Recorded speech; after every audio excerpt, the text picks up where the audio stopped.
Продължаваме към следващата тема. Да, може да говорим за Радев, министърката на външните работи, Велислава Петрова и всъщност как се получи поредния джангър между това, което Радев казва и това, което неговите поставени хора в правителството правят.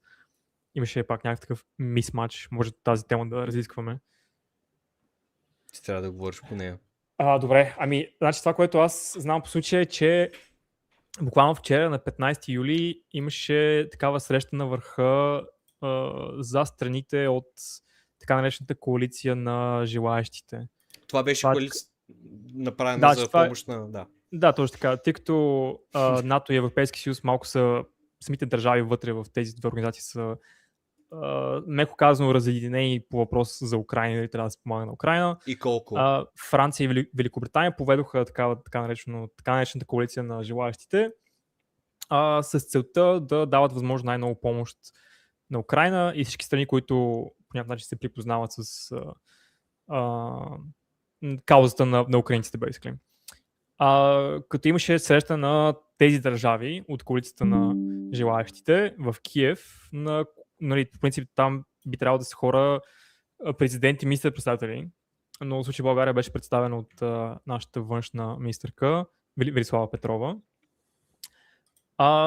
И всъщност на тази среща накрая имаше декларация, според която държавите членки, които присъстват на тази среща, изразяват, нали, някакъв вид готовност да засилят участието си за помощ на Украина.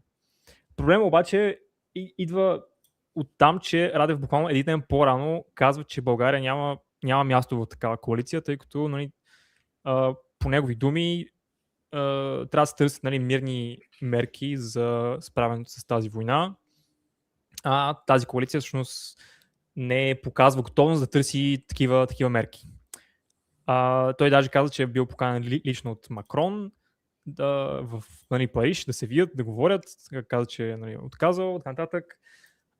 И всъщност, да, отново, нали, ставаме свидетели на ситуация, в която Радев казва едно, човек от неговия кабинет прави друго и хората в момента не са сигурни каква е българската позиция по този въпрос. Всъщност България ще участва ли активно в тази коалиция на желаящите или няма да търси място там?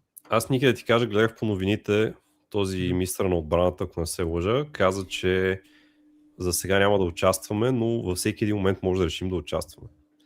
И всъщност аз, колкото разбрах, позицията им е, те казват, нали, че това за сега още не е нищо конкретно, нали, и дай по-нататъка ще видим. Нещо е такова казват.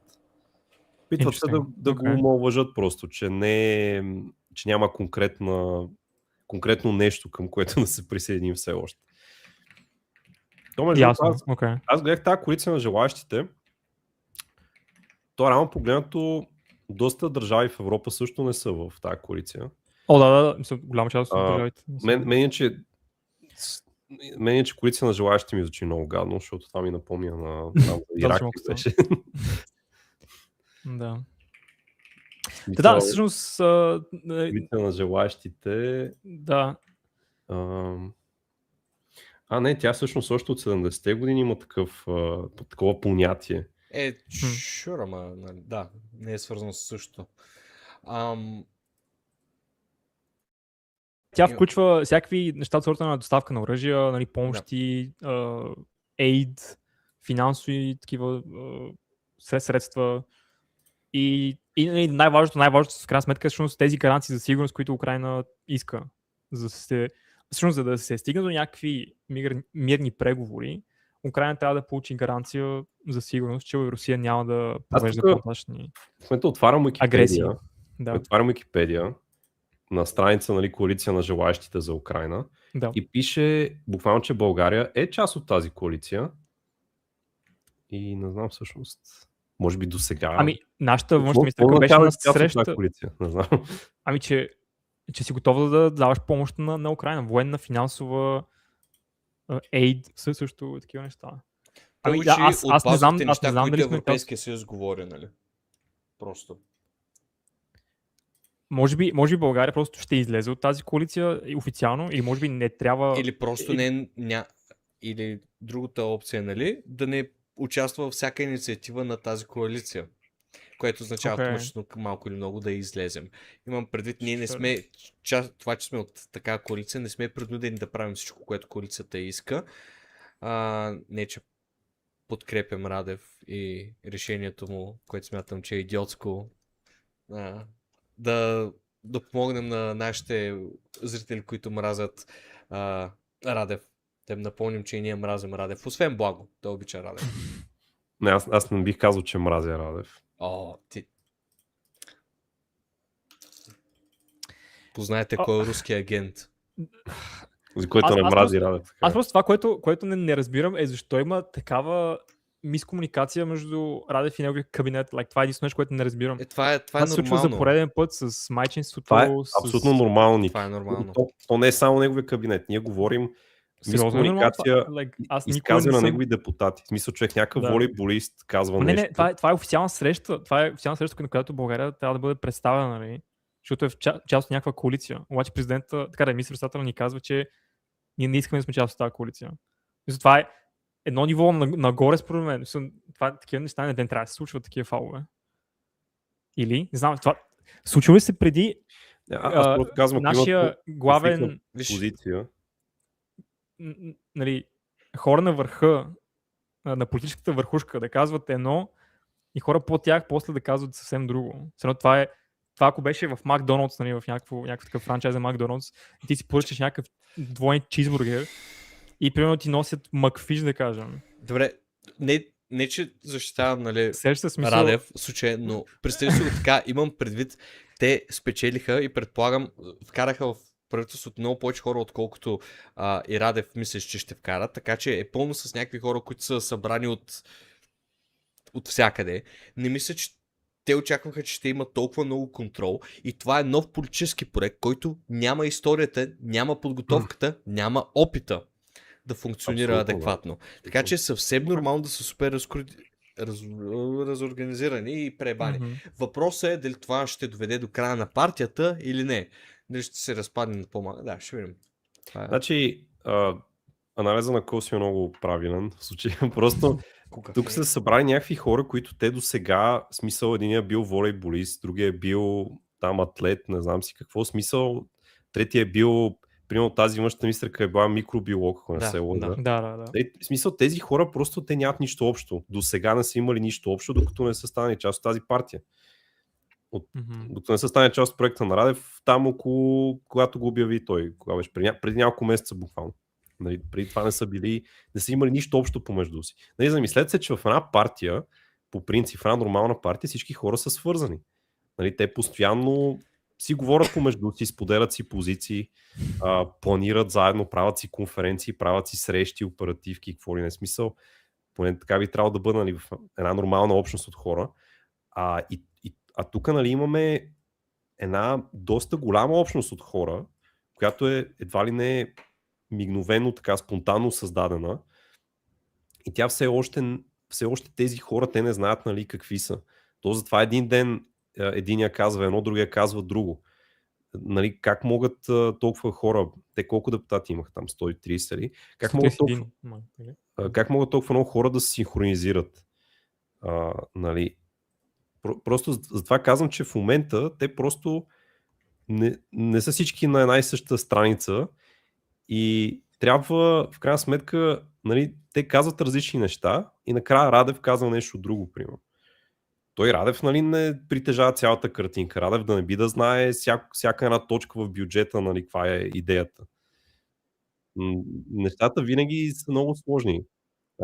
Просто за това казвам, че подобен феномен ние наблюдавахме и с ПП в началото.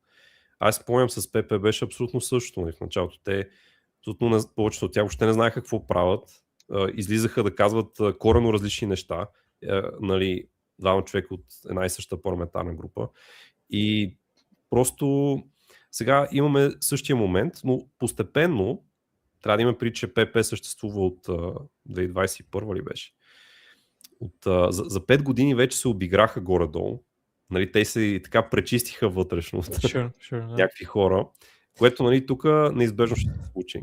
Неизбежно Да, окей. на България ще се превърне в някаква по-стегната структура. Но това ще отнеме някакво време. Те в момента просто... Той си казва, че те още не са решили коя ще е тяхната идеологическа позиция по определени теми. Има много групи от хора вътре в самата прогресивна България, които са на различни мнения и че с времето ще се изчистят тези хора. Така? Виж сега, той е малко като, нали, представи си, че трябва да създадеш бизнес и събираш, имай предвид, че това е структура, която ти вече включва много хора. По места, нали, има всякакви различни хора. Представи си, че, нали, събираш няколко стотин човека и трябва от тях да направиш някаква функционираща структура. Нали? Мисъл, как го правиш това? Нали, то трябва да идват отгоре нещата, обаче самия Радев, нали, той си има някакви негови идеи, ама около него е пълно с хора, които му движат цялата организация. Тези хора могат да имат други идеи. Всеки от тях си има някакви зависимости. В смисъл, нали, това казвам, че традиционните партии, където повечето хора в тях са си супер така навързани, нали, нямат този проблем. Те имат една партийна линия, имат един така обединен фронт. Тук обаче просто тези хора са коренно различни хора, разбираш? В смисъл, всякакви различни места са събрани. Те все още дори, да кажем, един нормален политик, той знае какви са му зависимостите, нали, на кого трябва да угажда и така нататък. Тези хора не знаят все още. Sure. Може да имат различни зависимости, освен това. Добре, а ти примерно очакваш ли да кажем министърката на външните работи да бъде сменена? Може ли по някакъв начин? Защо да бъде сменена? Ами, в случая тя изразява определена позиция, бидейки на тази среща. Тоест има някакво несъответствие. Тоест ако последим тази теория, според която, нали, прогресивна България ще се изчисти вътрешно и ще има по-хомогенна идеологическа позиция, предполагам, че първият човек би следвало да бъде точно тя. Или... Просто питам in general дали... Аз мисля, че тя всъщност... Виж сега, тук има и нещо друго. Хората около Радев знаят, че смисъл Радев се опитва да угажда на русофилския електорат. И това е супер очевидно. В смисъл той затова казва тези неща, защото разсъждава, че хората, които са го избрали в някаква част, са хора, които ще се кефат на това. И той затова говори по този начин. Според мен това е, нали, начин, по който трябва да гледаме. И това, което прави външната министърка, е, че тези неща ги смекчава някакси на дипломатически език, бих казал. Тоест, нали, примерно, когато беше въпроса за санкциите, нали, тя може когато ставаше въпрос, ще искаха, нали, да няма персонални санкции за този там патриарха и за този на Лукойл Вагита Лекперов и за там за още не имаше. Нали, примерно, тя го превръща в дипломатическа позиция, което е, нали, сега защо не искат за шефа на Лукойл, нали, може да има всякакви причини, всеки да си помисли сам каква може да е причината, но тя трябва да превърне дипломатически език, да каже, ние подкрепяме санкциите, но не подкрепяме персонални санкции, нали, еди какво си. Тоест, затова казвам, че може да има някакви такива различия. Единия да го каже, примерно Радев, той трябва да говори пред широкия си електорат, нали, да демонстрира, че ето ние сега имаме тук твърда позиция, нали, и така нататък, да спитва да угажда на русофилите. Вече, нали, външната министърка може да се опита да го формулира по-различно. Имай предвид, че ако говорим конкретно за кабинета му, те поне би трябвало да говорим за Министерски съвет, те поне би трябвало често да се събират, нали, да правят заседания, от които, нали, има стенограми и така нататък. Тоест, те там повече се очаква те да са на една вълна. Но в парламента, например, неговата партия, някакъв там спортист, независимо какъв от неговата партия, може да не е на една вълна с Министерския съвет, разбираш? Защото той не ходи всеки ден в Министерски съвет. Но да кажем с министрите би трябвало да има някаква по-такава синхронизация. Окей, fair enough, да.